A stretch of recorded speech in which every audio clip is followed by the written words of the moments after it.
সব না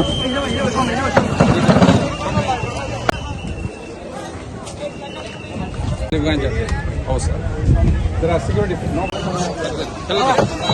এগুলো নিয়ে যান, এগুলো নিয়ে যান।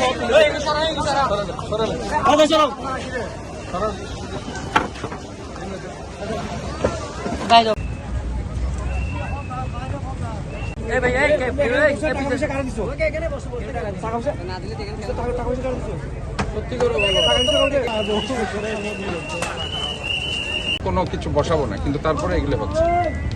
আমি স্পষ্টভাবে বলতে চাই যে আমি অনেক সুন্দরভাবে তাদেরকে বলেছি।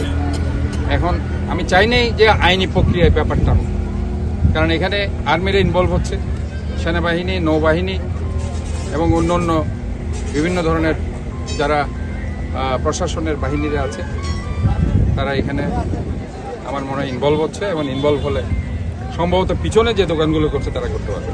আমি তো তাদেরকে একটা সুযোগ দিয়েছি, সেই সুযোগটা আইন ব্যবস্থা তো হবে। এটা তো জেলা প্রশাসক, সিডিএ এবং টুরিস্ট পুলিশ, পুলিশ কমিশনার, সেনাবাহিনী সব মিলাই এটা যৌথ একটা সমন্বয়ের মাধ্যমে সিটি কর্পোরেশন সহ আমরা এটা চালনা করি। কাজে এখন সার্বিকভাবে আইনি প্রক্রিয়ার ব্যবস্থা হবে। আমি যারা এখানে দোকানদার আছে হয়তোবা তারা এগুলো যদি কন্ট্রোল, যেহেতু তারাই করছে এগুলো, হয়তোবা তাদের বিরুদ্ধে শাস্তিমূলক ব্যবস্থা হতে পারে। সচেতনতার বড়ই অভাব। আমরা তাদেরকে সুযোগ দিয়েছি, পিছনে দেখেন দোকান আছে, সেখানে তারা ব্যবসা করতে পারছে, কিন্তু পর্যটকরা যেখানে হাঁটবে ঘুরবে সেখানে এসে তারা দোকান খুলে বসেছে। মানুষ কোথায় হাঁটবে? এটা আপনি বাংলাদেশ নয় শুধু, এটা আন্তর্জাতিকভাবে একটা স্বীকৃত সমুদ্র সৈকত, এবং শহরের মানুষরা আর কোথায় যাবে? এখানে তো তারা একটু সময় কাটাতে আসে।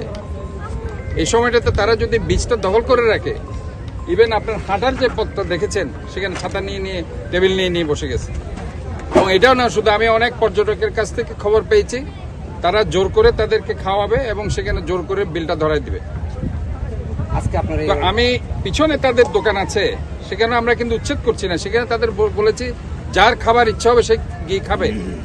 এখানে জোর করার কিছু নেই। পর্যটকরা ঘুরবে, হাঁটবে, পরে গিয়ে খাবে। এখানে জোর করে খাওয়ানোর কিছু নেই।